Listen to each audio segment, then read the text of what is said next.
Президент России Владимир Путин поручил увеличить собственное производство масок и дезинфекторов, а также максимально снабдить медиков спецодеждой и средствами индивидуальной защиты для работы с заболевшими.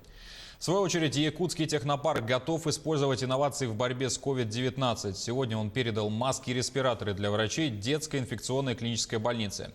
Сергей Михедов о разработках, способных помочь победить коронавирус. 100 инновационных масок и 4000 сменных вкладышей к ним. Полезный и особенно нужный подарок получила детская инфекционная клиническая больница от технопарка «Якутия». Изделия закупили у белорусских партнеров компании «Инкато».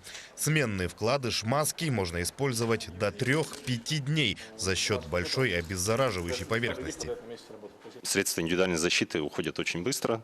Они меняются каждые 2-4 часа в зависимости от модели. Сейчас у нас на борьбу с новой коронавирусной инфекцией задействовано 3 врача, которые работают в сутки через двое, и 14 бригад среднего и младшего медицинского персонала по 2 человека. Жизнь и здоровье жителей России в приоритете работы федерального правительства. Об этом неоднократно говорит и президент страны Владимир Путин. Поэтому все силы сейчас брошены на борьбу с коронавирусом. Российские разработчики создали модификацию робота для дезинфекции помещений в автономном режиме.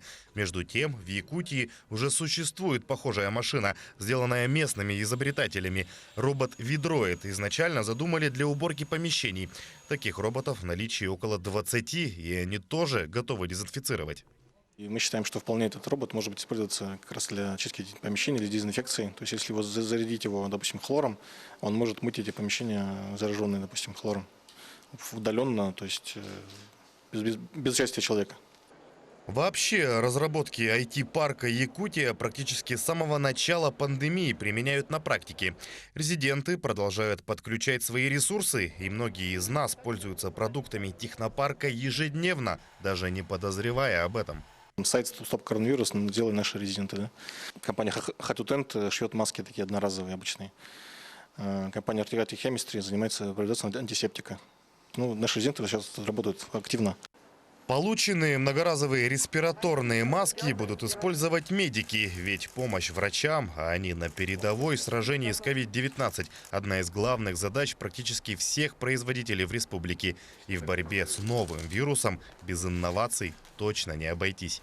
Сергей Михедов, Григорий Хлопков, Якутск.